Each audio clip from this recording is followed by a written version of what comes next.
Hello, hello, I'm Casey. And I'm Fallon. And this is Render the Darkness. Could have done that together because this is going to be an unusual case. We are going to be alternating our storytelling in this one.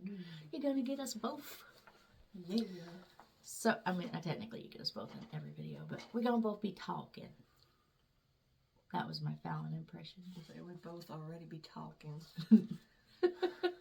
It's a spot-on Fallon impression. I would hope so.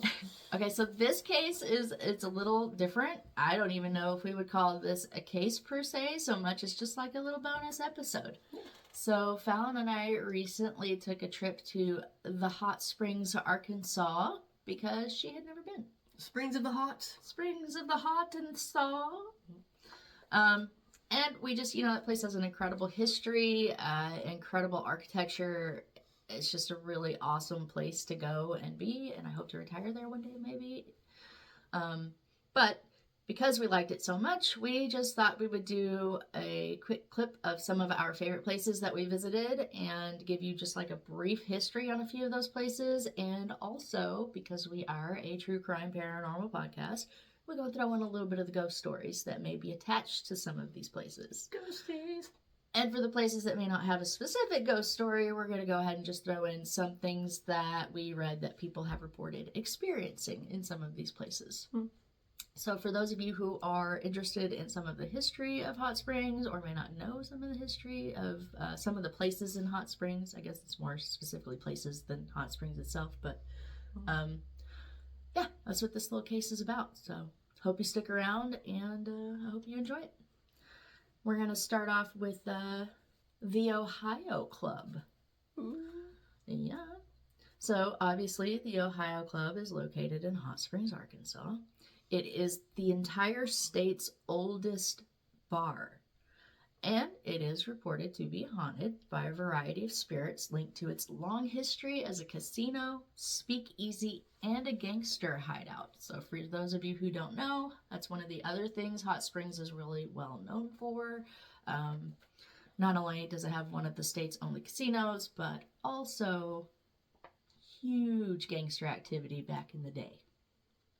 So the Ohio Club began over 100 years ago and was founded by former owners John Coffey Williams and Sam Watt. It began as a bar and casino. However, because gambling was outlawed in Arkansas in 1913, it became known as the Ohio Cigar Store. Despite the name, the store was actually a front with a fake wall. Those are pretty cool. Yeah. Because you're not going to just stop doing what you've always done just because a law is passed. Yeah, probably should, though. I mean, maybe, depending on the law. Yeah, you probably should, but, So you may be wondering, what was behind that fake wall? Behind the wall, there was an upstairs area with another bar and casino. Eventually, Arkansas attorney Sid McMath closed all gambling houses in the Hot Springs area in about 1946. So, they got away with it from 1913 to 1946. Got away with it for a pretty long time. Yeah. So when he did that, he stopped business at the Ohio Club for about 2 years. In 1948, when McMath was elected governor, his old colleagues were voted out of Hot Springs local government, and the gambling and gaming resumed at the club. They couldn't wait. They said, opportunity, take it. As time went on, the gambling front turned into a restaurant and bar.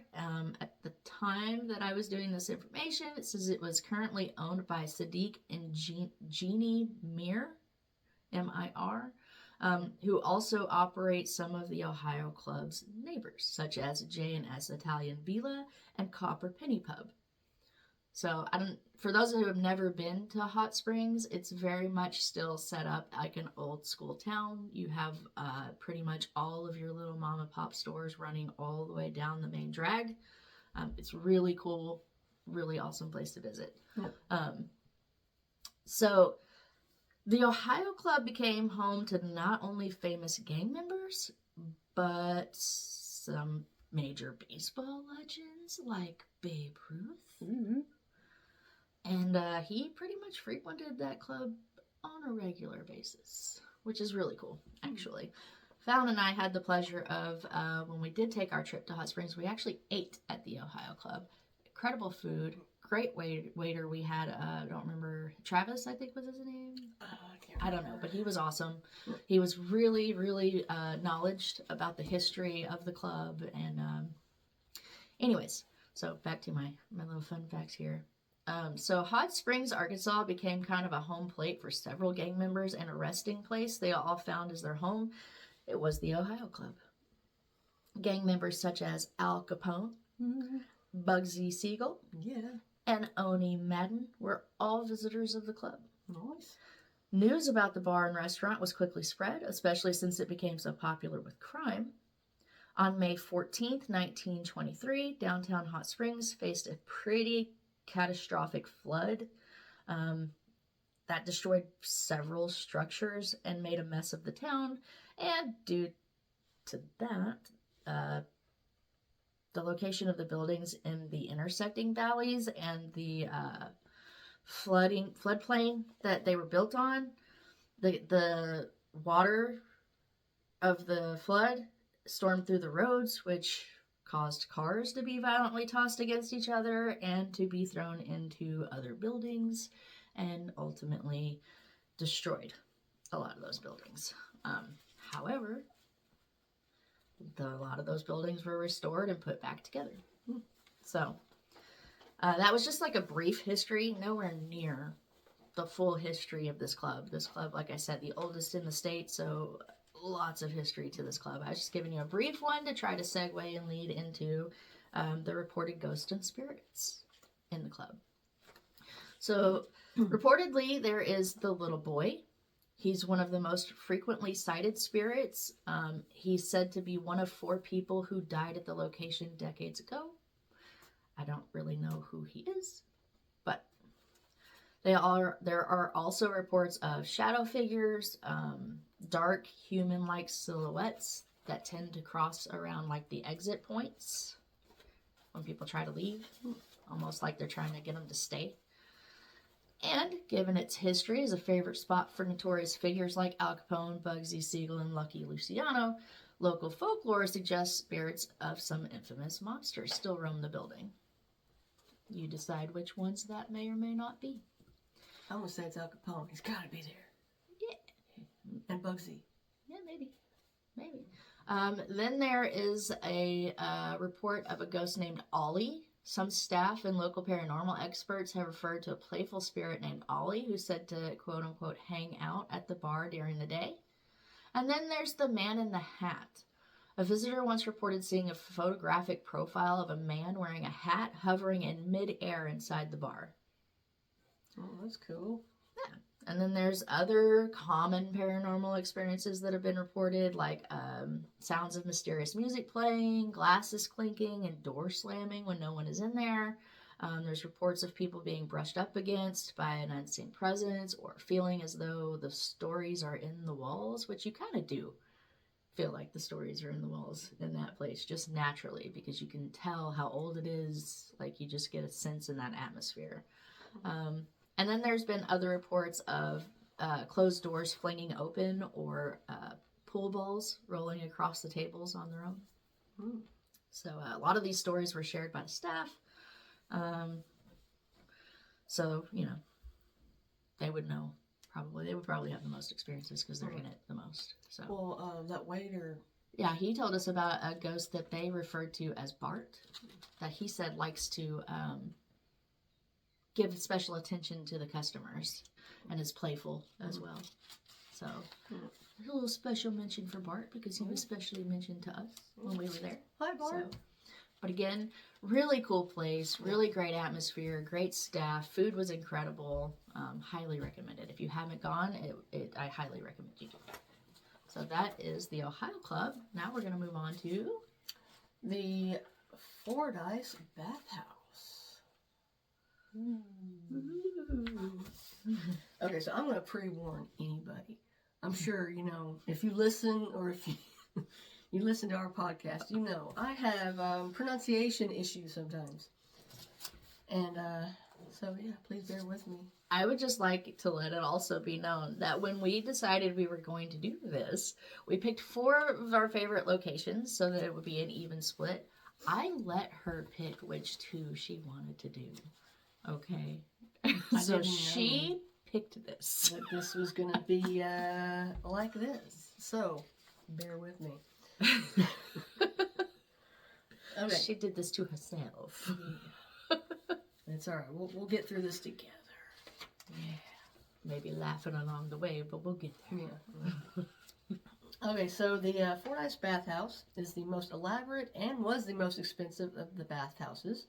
The cost, including fixtures and furniture, being $212,749.55 in 1914 and 1915, which today would be $6,883,501.16. It's a very specific conversion. It is. But, it's just a lot of money for That's back in the day. Yeah, but if you've been there, I'm pretty sure all of those houses. Okay, so this house is on what they call Bath Row, because it's a bunch of these bathhouses lined up together. I'm sure they all cost quite a bit to make because they're all very well architectured and they're all very beautiful and very intentional with the way they were designed and made. Sorry. That's all right. Now, it was closed on June 29th, 1962, the first of the Row establishments to fall victim to the decline in popularity of therapeutic bathing. Now, Fordyce Bathhouse has served as the Park Visitor Center ever since 1989. So, let's get into a little bit of the history and the, what do you want to call it, structure and all that good stuff. What? Like preparation, danger ahead. Okay, so the bathhouse was built in 1914 and 1915, designed by George Mann and Eugene John Stern of Little Rock, Arkansas. Its surpassing elegance was intentional, as Samuel W. Fordyce waited to observe the Maurice's construction to find out if he could build a more attractive and convenient facility. It was built as a testimonial to the healing waters to which Mr. Fordyce believed he owed his life. It represents the golden age of bathing in America, the pinnacle of the American bathing industry's efforts to create a spa rivaling those of Europe. The Fordyce offered all the treatments available in other houses. The Fordyce provided for the well-being of the whole patron, the body, the mind, and the spirit.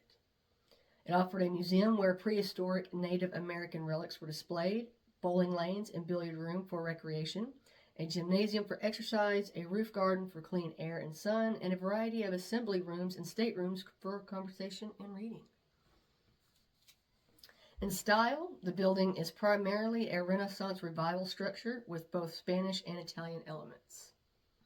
The building is a 3-story structure of brick construction with a decorative cream-colored brick facing the terracotta detailing. The foundation and porch are constructed of Batesville limestone, right out of Arkansas. Yeah. On the upper 2 stories, the brickwork is, I lost my place for a second, is patterned in a lozenge design. The first floor exterior of the front elevation to the west is finished with rusticated terracotta, shaped to look like ashlar stone masonry. The remainder of the first floor is finished with glazed brick. A marquee of stained glass and copper with a parapet of green Greek design moffett overhangs the open entrance porch. Gosh, I could not get that out for nothing. Now, the north and south end walls have a, hopefully I say this correctly, a curvilinear parapet of Spanish extraction. Now, the side walls have highly decorative terracotta windows on the first floor. On the front elevation, the fenestration defines the 7 bays of the structure and provides the architectural heresy typical of Renaissance revival style buildings. The windows on the first floor are of simple rectangular design. Those on the second floor are paired 6 light casements with an elaborate terracotta molding that continues up around the arched window/door openings of the third floor. The arches of those openings are incorporated into the terracotta frieze that elegantly finishes the top of the wall directly below the cornice. Now, visible portions of the roof are hipped, covered with decorative tile.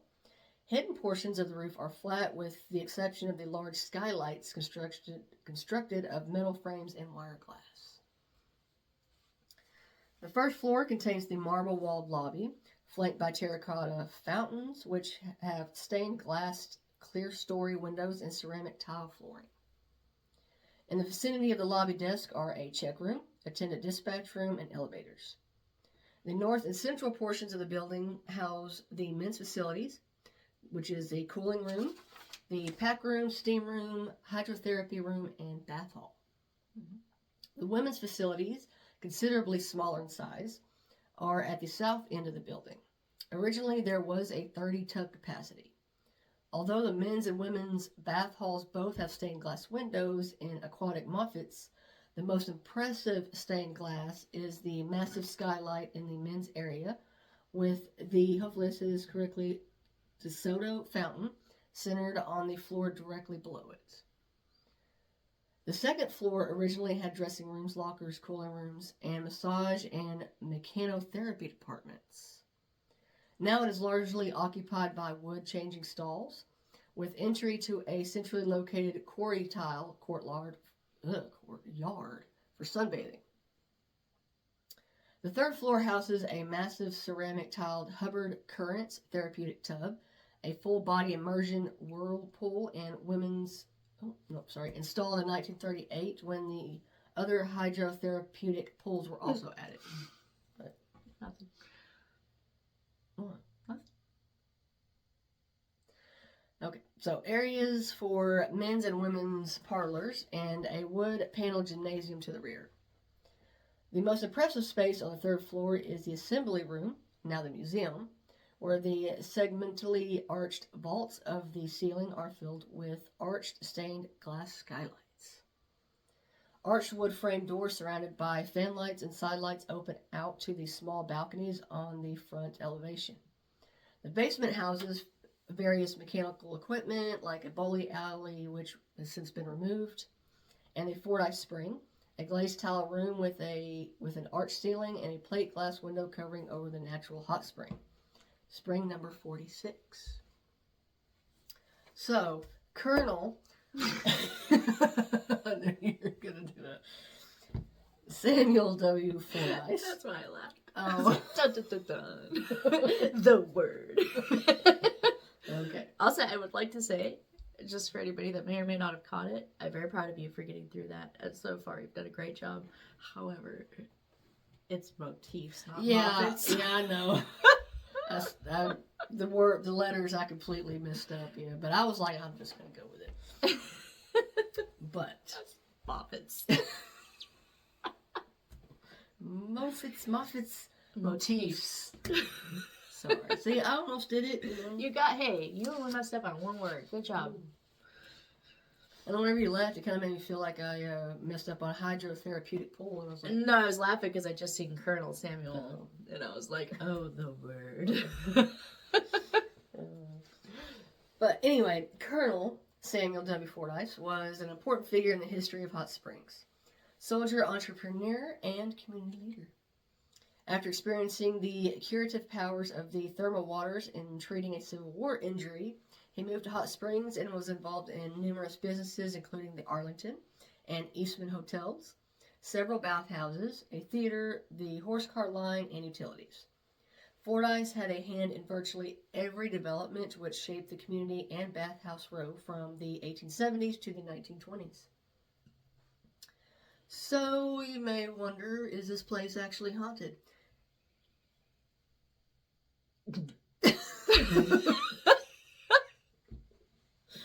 There's no real, official documentation saying it is, But, some local legends and some visitors, will say that there's cold spots, they've seen shadow figures, and eerie feelings inside. Some believe that former patients or workers may still be there because of the building's long history of, illness, healing, things like that. Now, some skeptics even say that the place can feel unsettling because of the old equipment, tiled room silence. It can be kind of creepy, I guess. There's definitely there's definitely an eerie, I wouldn't say creepy, but like an eerie feeling about it's like cold. It's like I don't know how to explain it. There's an eeriness to it. I would agree. Yeah, I was gonna say, especially whenever you get to the room where it's got what were they? Were they like the steam tables where they have you like sit just in there your neck.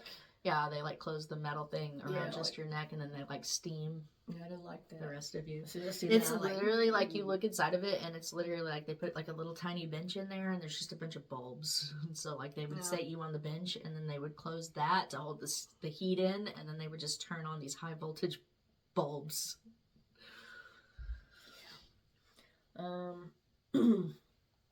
But I mean, is like I said, it's not really known if it's really haunted or if it's not. I mean, people have their own experiences, their own opinions, that type of thing.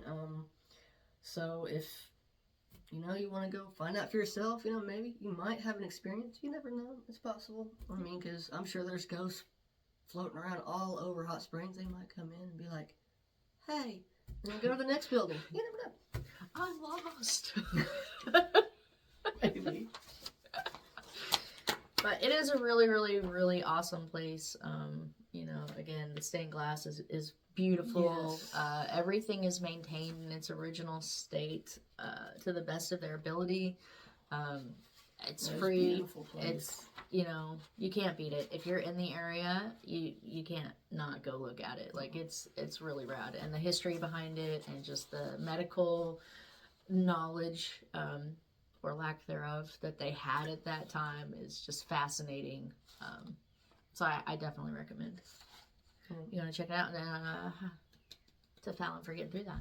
I do want to mention that if you haven't listened to us or you don't know why we were laughing at Colonel, it's because one of my cases, I said colonial. She Googled, she did the Google Translate or whatever. Because anytime she can't pronounce a word, she Google translates it, and she just trusts Google with all of her little being. Yeah. And Google told her it was pronounced colonel. Colonial, wasn't it colonial?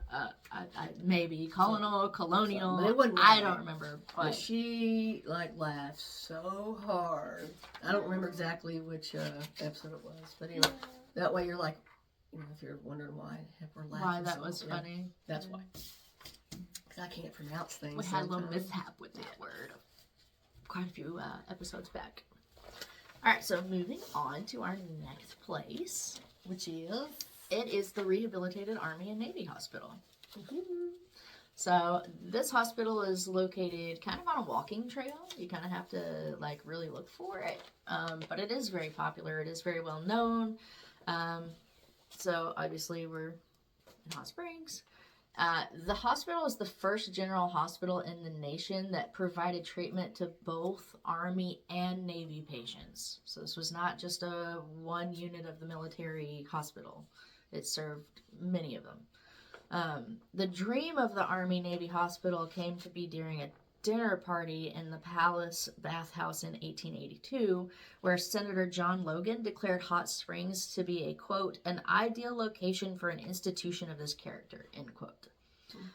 And promised to introduce legislation for an appropriation upon his return to Washington, D.C.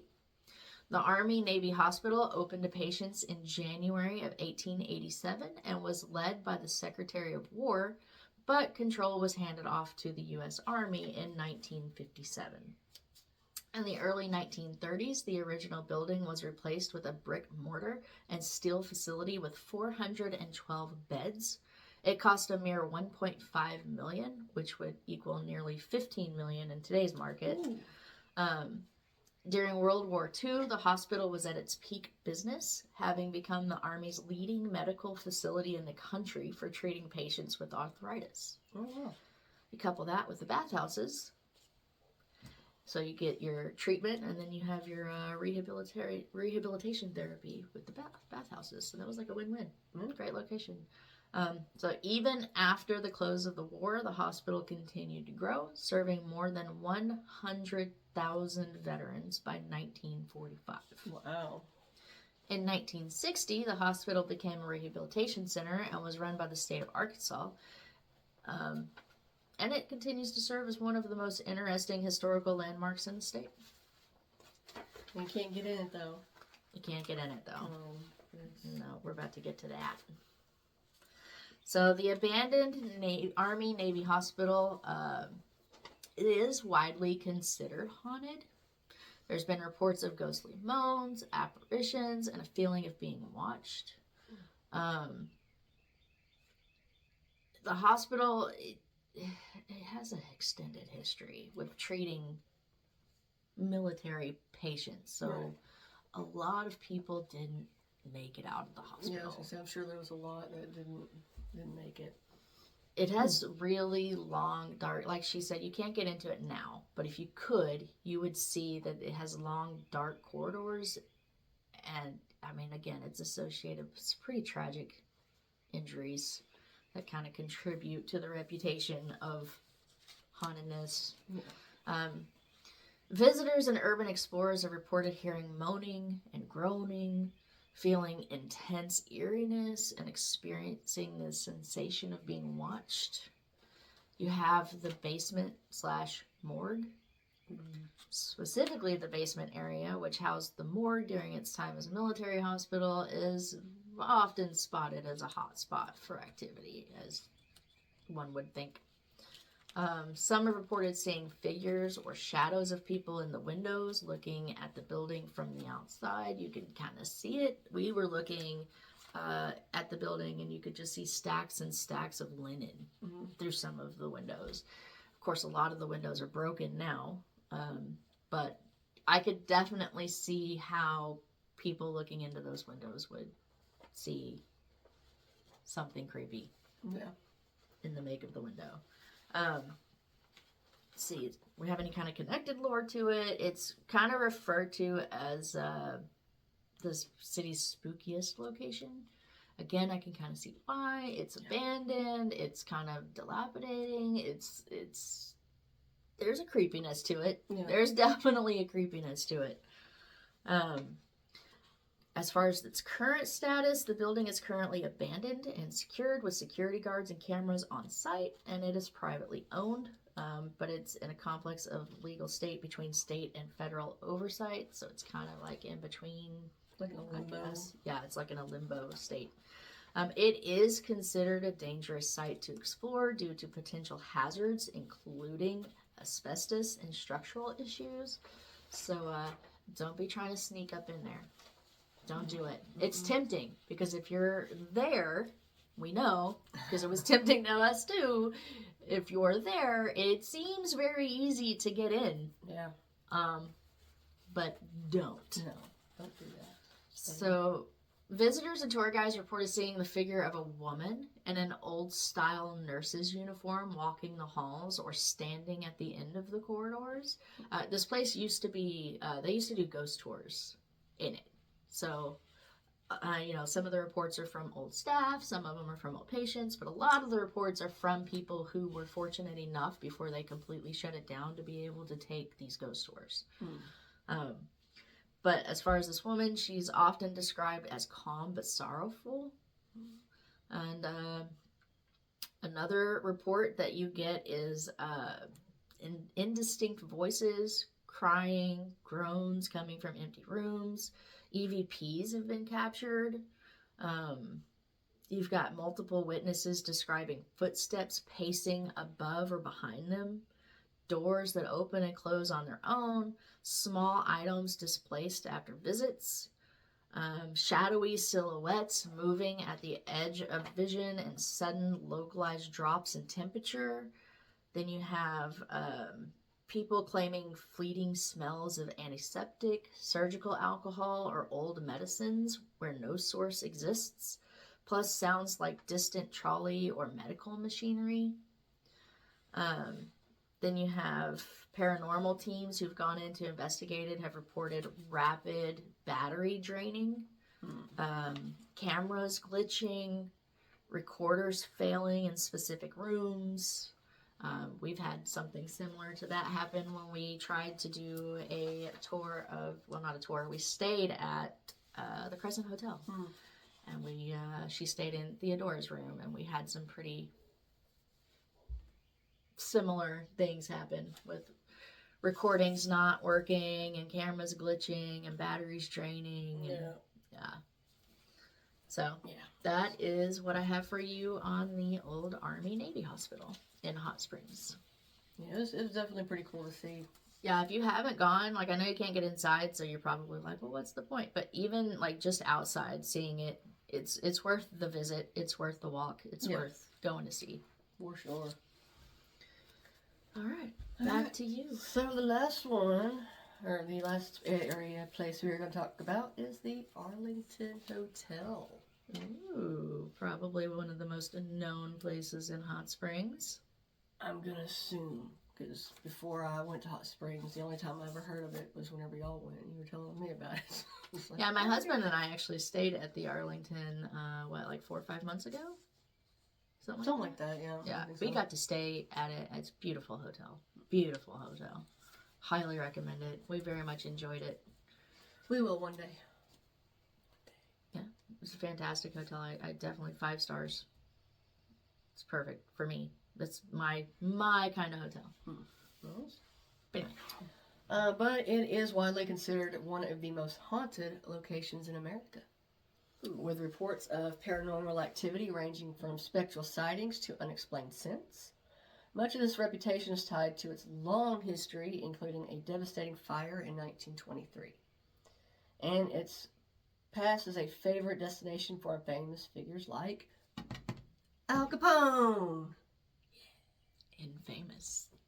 What did I say? Infamous? You said infamous. Oh, I meant infamous. I know what it meant. I meant infamous. I tried to do it again. Infamous. Infamous. See? Words.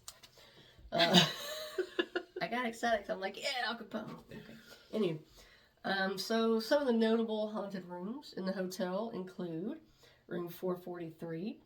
Guests have often reported the distinct smell of fresh cigar smoke, and this is a non-smoking hotel room, which I think the whole thing is now. I think most hotels now you can't. Unless it's at a casino, I think you could smoke in those. Yeah. Okay, so casinos, most of them now have like a separated area of the casino that's like specifically for like the smoking part of the casino. So they very much now keep that separated. So you have your non-smoking part of the casino, and then you have your smoking part of the casino. It's been a minute since I've been to most of them. Let's see. Some also have witnessed the connecting doorknob turn on its own, despite there being no doorknob on the opposite side of the door. Let's see. So that room, I don't even think I said what room number I was talking about. You said the room number, but you didn't say the other part. Oh, okay. So that's actually the Al Capone suite. Sorry, I got distracted. The next room is 824. This room is known for significant electrical disturbances, such as lights in the bathroom faucets turning on and off by themselves.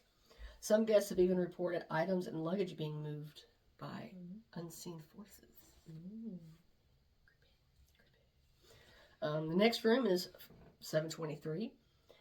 This area is on the 7th floor, is famous for sightings of a lady in a white gown. You didn't think we were going to get out of this episode without a lady in white, did you? No.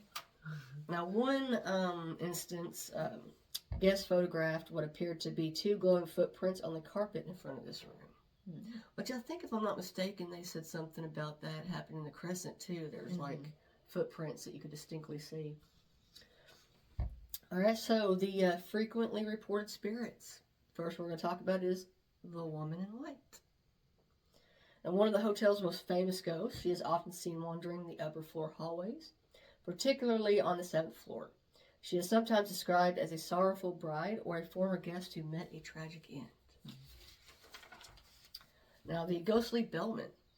A spirit in a full uniform is frequently spotted on the 4th floor, often seen near the elevators. Guests report the elevator occasionally stopping on the 4th floor for no reason, only to open to an empty hallway. That does happen. I think that happened to us. Oh, wow. That'd be kind of interesting. I didn't associate it with anything other than somebody might have pushed the button and then went back to their room or something. Yeah. That's all I thought. There's also a young girl, that's wearing a pink dress, is sometimes seen appearing and then quickly vanishing in the hotel lobby. The spectral soldier, which is a man resembling a soldier, has been reported taking a bath in the men's side of the hotel's historic bathhouse. And there's also a man in a black suit that has been seen in the laundry area, sometimes waving at employees before disappearing. Now, some reports are like of disembodied sounds, like footsteps echoing in the hallway, whispered conversations, faint laughter near the elevators. The piano in the lobby bar has been known to play by itself after midnight. And there are like manifestations that people have seen. Reports include like wine glasses sliding or jumping off the shelves, and extreme drops in temperature in specific rooms. So, spooky, ooky.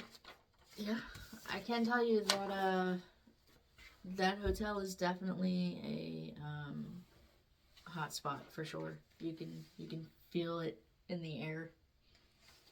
Yeah, whenever we're definitely going to go there like we did the Crescent and, leave the recorder on all night, and then go and just check out the quarters, like when nobody's up or when, I don't know, it seemed pretty busy, so there might be people always up. But anyway, we'll see what we catch, if anything.